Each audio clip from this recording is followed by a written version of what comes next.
जनता TV देख रहे हैं आप। मैं आपके साथ दीक्षा शर्मा। बुलेटिन की शुरुआत करेंगे बड़ी खबर बड़ी जानकारी के साथ। इस वक्त की बड़ी खबर बड़ी जानकारी धर्मशाला से आपको बता रहे हैं। आज मंत्रिमंडल की बैठक का आयोजन और खुद मुख्यमंत्री सुखविंदर सिंह सुक्खू कर रहे बैठक की अध्यक्षता। कई अहम फैसलों पर मुहर लगती नजर आ सकती है। आपको बता दें कि होम स्टे पॉलिसी पर भी मुहर लग सकती है, तो वहीं आईजीएमसी में रोबोटिक सर्जरी को भी मंजूरी मिल सकती है। इस वक्त की बड़ी खबर बड़ी जानकारी। कर्मचारी पेंशनर्स को बड़ी उम्मीदें हैं, तो वहीं आम आदमी को भी इस मंत्रिमंडल की बैठक के बाद कई उम्मीदें। इस वक्त की बड़ी खबर बड़ी जानकारी आपको बता रहे हैं धर्मशाला से। जिस तरह से मुख्यमंत्री सुखविंदर सिंह सुक्खू बैठक की अध्यक्षता कर रहे हैं और कई फैसलों पर आज मुहर लगती हुई नजर आ सकती है। साथ ही आपको बता दें कि होम स्टे पॉलिसी पर मुहर लग सकती है, तो वहीं टांडा आईजीएमसी में रोबोटिक सर्जरी को भी मंजूरी मिल सकती है। प्रदेश में लगातार विकास की तरफ, योजना की तरफ ध्यान दिया जा रहा है और उसी कड़ी में आज मंत्रिमंडल की बैठक होना काफी मायनों में अहम।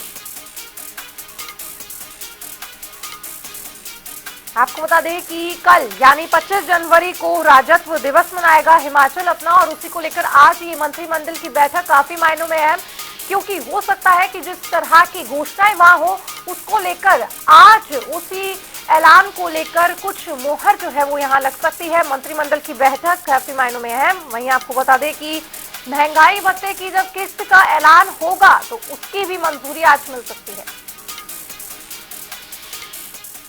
और आपको बता दें कि होम स्टे पॉलिसी को भी मंजूरी मिल सकती है। तो वहीं इस बीच हमारे संवाददाता सौरभ अटवाल हमारे साथ जुड़ गए। सौरभ अटवाल, जिस तरह से धर्मशाला में ये मीटिंग हो रही है उसमें राजस्व दिवस को लेकर, घोषणाओं को लेकर क्या कुछ मुहर लग सकती है?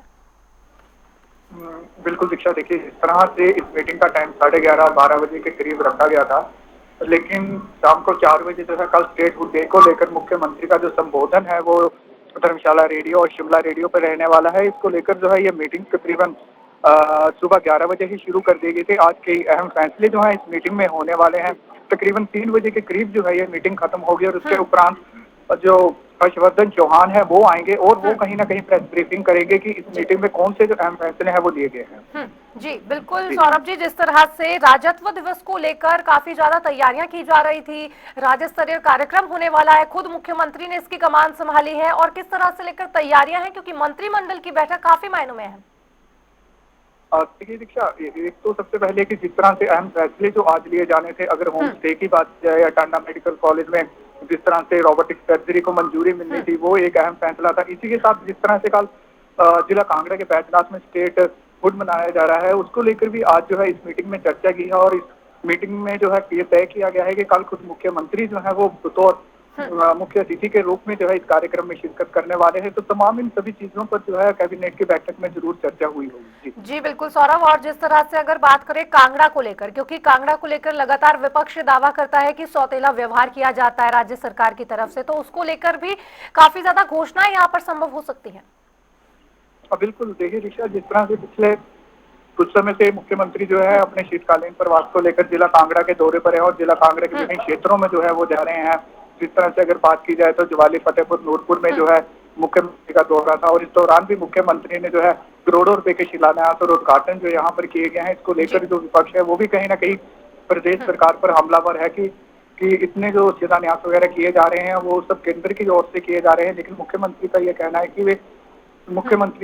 कहना है कि भाई आत्मनिर्भरता की और जो है अब हिमाचल प्रदेश जो है बढ़ना शुरू हो गया है। जी बिल्कुल सौरभ, यानी कि अब से कुछ देर बाद जब प्रेस ब्रीफिंग होगी तो माना जा सकता है कि पेंशनर्स को लेकर एक बड़ी जो है ऐलान किया जाए। वहीं महंगाई भत्ते की अगर बात की जाए, क्योंकि लगातार ये बात सामने आ रही थी कि महंगाई भत्ते की किसी भी जारी की ऐलान जो है वो यहाँ हो सकता है, तो उस पर भी मुहर संभव है। बिल्कुल, देखिए उस पर भी मुहर लग सकती है। उसके साथ कई और अहम फैसले जो है इस मीटिंग में जो है चर्चा हुई है, लेकिन उसके बाद जब ये हर्षवर्धन चौहान जो प्रेस ब्रीफिंग करेंगे तो सारी स्थिति उसी में क्लियर हो पाएगी कि किन किन मुद्दों पर जो है आखिर इस कैबिनेट के बैठक में जो है मुख्यमंत्री ने मुहर लगाई है। जी देखिए। जी बहुत बहुत शुक्रिया सौरभ आपका। यानी कि कुल मिलाकर 3 बजे ही ये साफ हो पाएगा कि क्या क्या बड़े फैसले मंत्रिमंडल की बैठक में लिए गए हैं, और अब से थोड़ी ही देर में यानी कि 1 घंटे बाद खुद हर्षवर्धन चौहान आके इस प्रेस ब्रीफिंग का आयोजन करेंगे और ये बताएंगे कि किस तरह से फैसलों पर मुहर लगी है।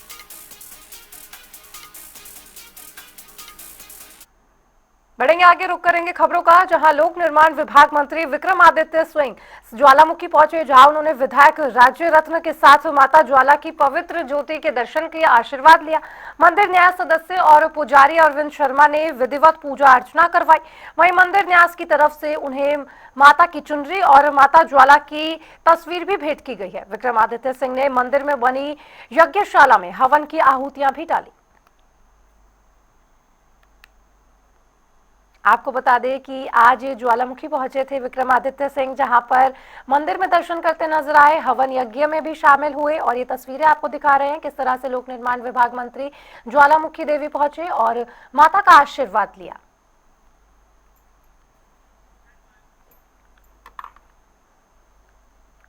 तो उधर प्रयागराज में आयोजित हो रहे पूर्ण कुंभ के रंग पूरा देश में रंगा हुआ है। दुनिया भर के लोग संगम में आस्था की डुबकी लेने पहुंच रहे हैं। वहीं अब प्रयाग संगम में सैकड़ों किलोमीटर दूर पहाड़ों पर भी हिमाचल प्रदेश विश्वविद्यालय में पढ़ाने वाले प्रोफेसर भी यहां पर पहुंचे और साथ ही ब्रह्मचारी प्रोफेसर सनातन धर्म पर अब तक 160 किताबें लिख चुकी हैं। साथ ही कुंभ पर भी शोध के बाद 8 किताबें लिख चुके हैं। देखिए इस खास रिपोर्ट में। भारत समेत पूरा विश्व एक ऐतिहासिक घटना का साक्षी बन रहा है। 144 सालों के बाद तीर्थराज प्रयागराज में महाकुंभ का आयोजन हो रहा है या पूर्ण कुंभ का आयोजन हो रहा है और इसको लेकर लोगों में उत्सुकता भी बहुत है। लोग जानना चाहते हैं कि आखिर कुंभ का महत्व क्या है और पहाड़ों पर खासतौर पर सनातन संस्कृति का एक बहुत विशेष महत्व रहा है, क्योंकि माना जाता है कि पहाड़ों पर ही जो सनातन संस्कृति से जुड़े ज्यादातर ग्रंथ हैं वो यहाँ पर लिखे गए। मेरे साथ आपको एक यहाँ पर भगवा वस्त्र में जो शख्स नजर आ रहे हैं, ये हिमाचल प्रदेश विश्वविद्यालय में प्रोफेसर है। इनका नाम विवेकानंद तिवारी है। 150 से ज्यादा पुस्तकें सनातन पर लिख चुके हैं और 8 से ज्यादा कृतियां इनकी खासतौर पर कुंभ को लेकर है। इनसे जानेंगे कि क्या आखिर कुंभ का महत्व है और कुंभ इनके लिए किस तरह से महत्व रखता है। स्वागत है आपका। सबसे पहले तो धन्यवाद। पहले तो हम थोड़ा आपके विषय में जानना चाहेंगे कि कहाँ से आप हैं और किस तरह से ये जो कुंभ की यात्रा है और सनातन की यात्रा है ये किस तरह से शुरू हुई। जी, मैं बनारस से हूँ और यहाँ पिछले 2 साल से यहाँ अम्बेडकर चेयरपर्सन के रूप में कार्यरत हूँ और अपना संपूर्ण जीवन ही सनातन के लिए मैं समर्पित कर साहित्य के माध्यम से सनातन को कैसे पुष्ट किया जा सकता है इस कार्य में मैं लगातार लगा हुआ। और अभी कुंभ पर मेरी 8 किताबें पब्लिश है, जो किसी भी आचार्य का पूरे देश में सबसे ज़्यादा कार्य कुंभ पर मेरे द्वारा ही संपादित हुई। 150 से ज्यादा पुस्तकें आप सनातन पर लिख चुके हैं और इसमें मुख्यतः जो 8 पुस्तकें हैं वो कुंभ के। आजकल कुंभ चल रहा है और कुंभ का महत्व क्या है और इसको लेकर कुछ भ्रांतियां भी है लोगों में, किस तरह से देखते हैं आप पूरी चीजों को। विश्व का विशालतम और वैज्ञानिक महापर्व के रूप में कुंभ की ख्याति स्वयं सिद्ध है। यूनेस्को ने भी इसे विश्व का सबसे बड़ा जो है मेला क्षेत्र के रूप में अपनी स्वीकृति प्रदान की। कुंभ का उद्देश्य सामूहिक चिंतन था। ऋषि, महर्षि, राजा और आम जनता एक समय विशेष पर समाज की समस्या, राष्ट्र की समस्या, प्रकृति की समस्या पर सामूहिक चिंतन करते थे और उस चिंतन से जो निष्कर्ष निकलता था उससे समाज, राष्ट्र, प्रकृति लाभान्वित होती थी। 4 प्रमुख स्थानों पर कुंभ निर्धारित स्थल है: प्रयाग, हरिद्वार, उज्जैन और नासिक में। इसका जो आधार है वह अमृत कलश की कथा से जुड़ा हुआ है। 4 स्थानों पर जो है अमृत बूंद गिरी और जिस खगोलीय घटना और जो है ग्रह नक्षत्र की स्थिति में ये गिरा, उसी खगोलीय स्थिति के निर्माण जब होता है तो कुंभ के क्षेत्रों का निर्धारण होता है। सर्वप्रथम अमृत बूंद जो है हरिद्वार में गिरा, फिर प्रयाग में गिरा, फिर उज्जैन में गिरा और उसके बाद वो नासिक में गिरा। ये 4 स्थान है और इसका जो मुख्य आधार स्तंभ होता है वह जो है बृहस्पति, सूर्य, चंद्रमा, वरुण देवता और पृथ्वी का पवित्र छत्र जब आपस में मिलते हैं तो कुंभ का योग बनता है। कुंभ जो है 12 वर्ष पर कुंभ का आयोजन होता है, 6 वर्ष पर अर्धकुंभ का आयोजन होता है। अर्धकुंभ भी केवल हरिद्वार और प्रयाग में ही आयोजित होता है।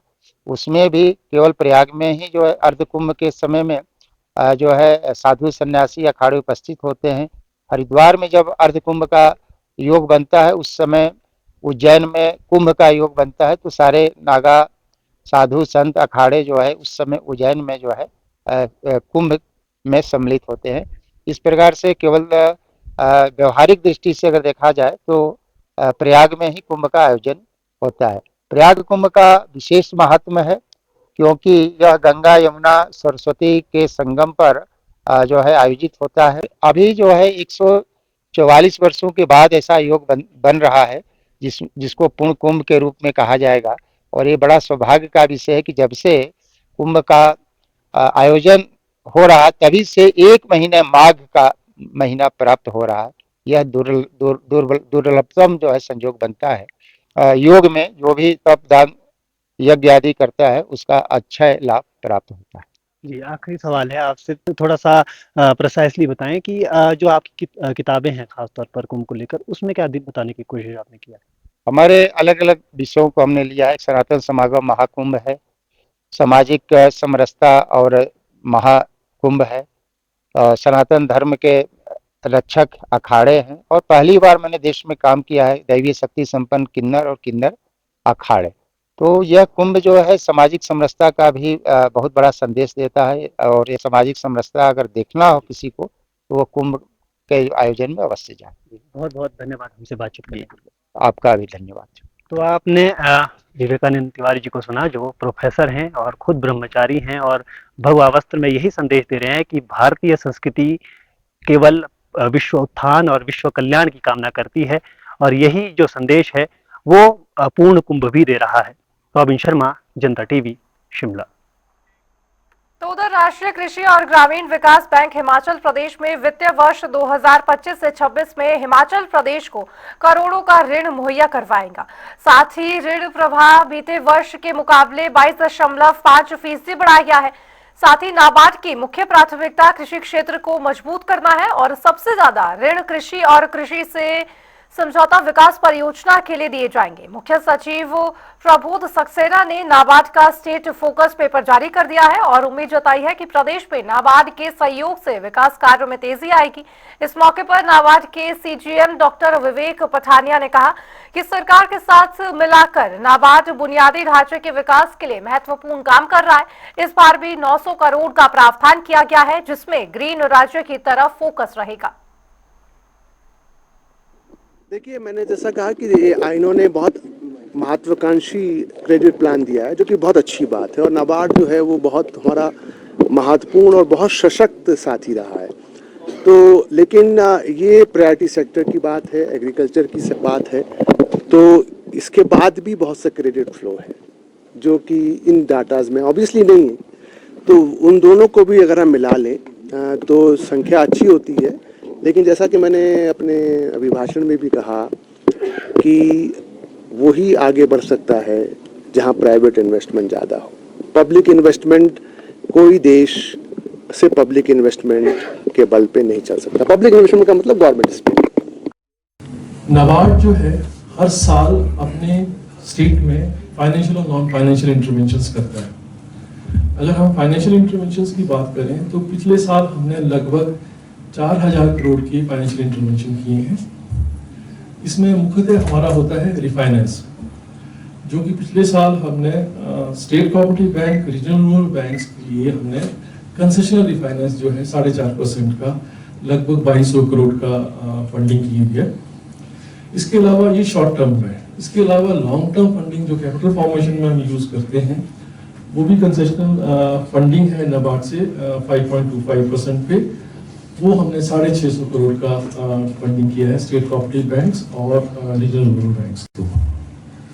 इसके अलावा नाबार्ड स्टेट गवर्नमेंट के साथ इंफ्रास्ट्रक्चर डेवलपमेंट में एक महत्वपूर्ण रोल प्ले कर रहा है। अगर हम लास्ट 3 साल का हमारा सैंक्शंस देखें स्टेट गवर्नमेंट को इंफ्रास्ट्रक्चर डेवलपमेंट करने के लिए, जैसे कि रोड्स हो गया है, इरिगेशन हो गया, ड्रिंकिंग वाटर हो गया, तो लगभग 900 करोड़ हर साल हम सैंक्शन करते हैं इंफ्रास्ट्रक्चर डेवलपमेंट के लिए। तो वहीं सोलन नगर निगम की ओर से 2 पार्किंग स्थलों की बोली लगाने का प्रयास पहले किया जा चुका है, लेकिन उसमें ठेकेदारों की ओर से ज्यादा रुचि नहीं दिखाई गई थी। इसलिए विभाग एक बार फिर से बोली रख रहा है। इस बोली में भाग लेने के लिए नगर निगम ने कई शर्तें भी रखी हैं। जो इन शर्तों को पूरा करेगा उसे बोली में भाग लेने का मौका भी दिया जाएगा। नगर निगम कमिश्नर एकता कप्ता ने इस पर जानकारी दी। क्या कुछ कहा कि आपको सुनवाते। तो हमारी जो 2 पार्किंग्स है, एक हमारे ऑफिस के पास की और वार्ड नंबर 12 की सनी साइड की जो पार्किंग है पार्क के पास नीचे, उन दोनों पार्किंग्स का हमने जो है ओपन ऑक्शन रखा हुआ है।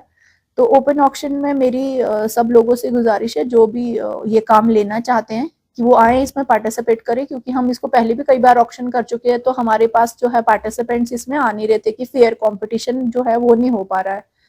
तो मेरी बस यही लोगों से गुजारिश है कि इसमें आकर के ऑफिस में आकर के इसकी डिटेल्स जान लें कि कितनी ईएमडी उनको डिपॉजिट करनी है, और 29 तारीख को जो है खुली बोली इसकी लगाई जाएगी।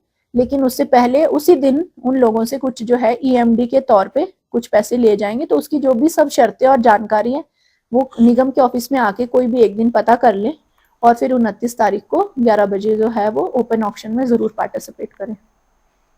तो वहीं अब चंबा में एचआरटीसी की सभी गाड़ियों पर सफर करने वाले यात्रियों को ऑनलाइन कैशलेस सुविधा प्रदान की है।